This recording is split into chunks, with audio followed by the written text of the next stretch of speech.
San Rafael, cuida tu hija querida, Quisqueya San Rafael. Grabó las actividades públicas de Trujillo durante sus últimos años. Su cámara plasmó momentos importantes del jefe y vive para contarlo. Se trata de Vinicio Hernández Mota, el camarógrafo de Rafael Leónidas Trujillo Molina, quien desde muy joven se ganó la confianza del llamado benefactor de la patria.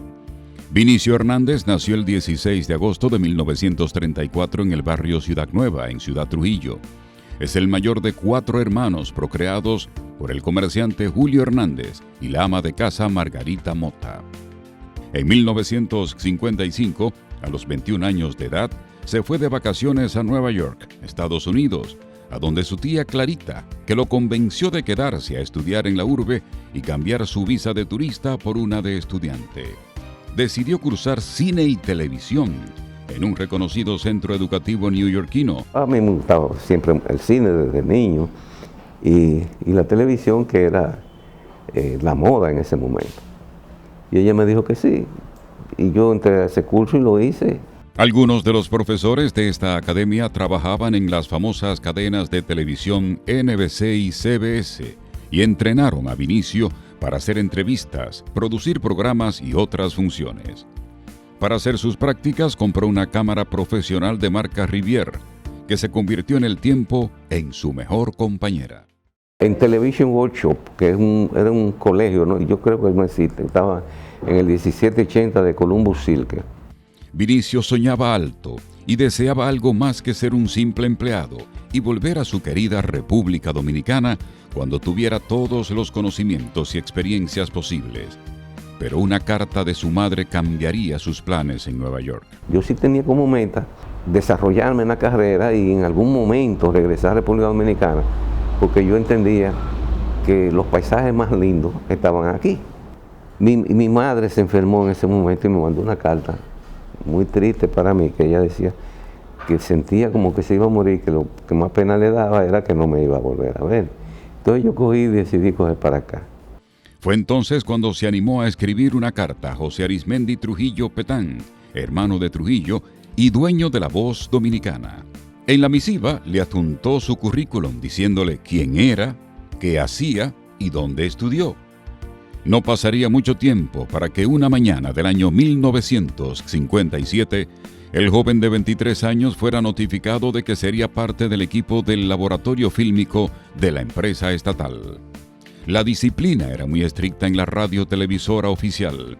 El personal debía entrar a las 8 de la mañana o antes, ya que si incumplía la norma, se corría el riesgo de ser multado con 15 pesos. La primera prueba de fuego de Vinicio Mota Hernández como camarógrafo de Trujillo fue la inauguración de la parroquia Santo Cura de Ars, que está ubicada en el ensanche Luperón de la ciudad capital. A mí me enviaron ahí porque Trujillo no iba a eso. Cuando Trujillo iba a una actividad, La Voz Dominicana lo sabía. Entonces preparaba 2 de sus mejores camarógrafos y lo atrincheraba, lo apertrechaba con el doble de material que normalmente uno lleva.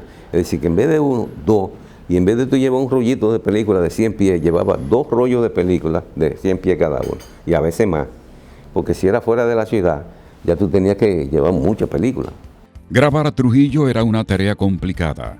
Las cámaras en aquel tiempo eran grandes y pesadas. Las luces eran potentes a tal punto que podía dejar a una persona con sensación de ceguera, algo que Trujillo le incomodaba, asegura Ramón Lora, quien fue asistente de camarógrafo de Vinicio Hernández Mota. El mínimo error podría ser fatal. Yo trabajaba poniéndole las luces a Trujillo. Y Trujillo era un hombre extremadamente exigente con esas luces. Eso lo molestaba más que todas las cosas de la vida. Yo creo que no me mandaron a fusilar porque yo era un muchacho, pero cada vez que yo le pegaba esa luz a Trujillo, eso era una rabieta que él cogía conmigo. Vinicio Hernández grabó el lugar como normalmente lo haría un camarógrafo, y tan pronto terminó, recogió todo. Sin embargo, una inesperada visita a las 11 de la mañana irrumpió en el lugar. Trujillo hacía su entrada a bordo de automóvil Cadillac negro flanqueado por policías que guiaban motocicletas Harley Davidson. Como nadie esperaba a Trujillo, su llegada al acto fue sorpresiva y causó revuelo hasta en el sacerdote que estaba a cargo de bendecir el acto de inauguración.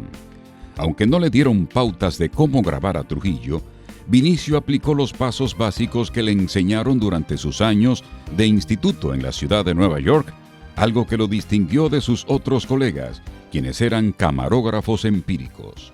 Cuando ya yo me iba, un fotógrafo del Caribe que se llamaba Carlos Dalmau, yo lo digo ahora el nombre porque posteriormente lo vi varias veces y él me dio su nombre, pero ese día no me lo dio. Y cuando él vio que yo estaba recogiendo, siempre los camarógrafos iban con un ayudante para poner las luces. Entonces, él me dijo, ¿ya te vas? Y yo le dije, sí, ya me voy, ya yo te hice todo. Me dice, mira, por mi experiencia que yo tengo como fotógrafo, yo no te recomiendo que esto se vaya, porque esta noticia no se ha terminado. Creo que tú debes quedar. Y yo dije, bueno, por si acaso tienes razón, déjame quedarme. Y le dije al ayudante, no, déjalo que hable pues. Y sin hablar de mentira, antes de 10 minutos, como 5 minutos después, llegaba Trujillo en su carro. Al llegar Trujillo, cambió todo el ambiente de la iglesia. ¿Por qué? Bueno, primero porque no se estaba esperando a Trujillo. Eso llegó ahí de improviso. Y aquella tranquilidad que había, aquella paz que estábamos compartiendo todos, se convirtió en un movimiento, en un corre-corre. Hasta el sacerdote, hasta el sacerdote que estaba arriba, se bajó a la iglesia y vino a la puerta. Porque eso es lo que se estilaba. Normalmente cuando Trujillo iba a un sitio, o una personalidad, los representantes de la iglesia iban y se esperaban en la puerta. Pero ahí no había nadie esperando en la puerta, entonces había un corre-corre del carajo. San Rafael, cuida tu hija querida, Quisqueya San Rafael. Cuida tu hija querida, Quisqueya San Rafael. Cuida del jefe, San Rafael, porque bajo tu mando tiene Quisqueya felicidad, porque con él la patria sigue el camino de la verdad. San Rafael. Luego su colega Nelson Rodríguez, quien fue director técnico del Departamento Fílmico de La Voz Dominicana, le sugirió a Vinicio Hernández Mota que las tomas a Trujillo las hiciera de abajo hacia arriba, con el objetivo de que su figura proyectara don de mando y un fuerte carácter, aspectos distintos al resto de los demás. Desde entonces, Vinicio acudió a todas las actividades del tirano, acompañado de los camarógrafos Nelson Rodríguez y José Luis Martín Caro, quienes también laboraban en La Voz Dominicana, al igual que César Concepción, Ricardo Thorman y Hugo Mateo. En La Voz Dominicana también laboró Eugenio Fontana, encargado de prensa y propaganda del fenecido dictador italiano Benito Mussolini, quien tras la caída de Il Duce se fue al exilio y Trujillo le concedió un salvoconducto. De él aprendió Vinicio algunos tiros de cámara. Los camarógrafos que grababan a Trujillo tenían que ir formales a todos los actos, y aquel que osara romper las reglas se atenía a las consecuencias. Para ir a las actividades de Trujillo, donde quiera que fueran, había que ir con saco y corbata. Y la suerte que como yo había venido de Estados Unidos, de Nueva York, yo traje muchos sacos y mucha corbata. Traje un saco que era un saco marroncito claro, con unos cuadritos. Y a mí me gustaba mucho ese traje. Y un día por la mañana, que yo estaba en el Palacio Nacional, se apareció Trujillo con el mismo traje que yo tenía puesto. Trujillo pasó cerca de él con indiferencia y se dirigió a su despacho. La coincidencia obligó a Vinicio a no usar jamás el traje, y Trujillo tampoco se lo volvió a poner. Así lo aseguró el fotoreportero del jefe, quien devengaba en aquella época un salario mensual de 100 pesos. A pesar de la rigidez de Trujillo, este nunca le llamó la atención a Vinicio Hernández Mota, pero sí lo hizo el hermano del jefe, José Arismendi Trujillo Petán, por rozarle en varias ocasiones. Todas las personas que trabajaban cerca de Trujillo eran inferior a él. Él suponía que eran inferior a él.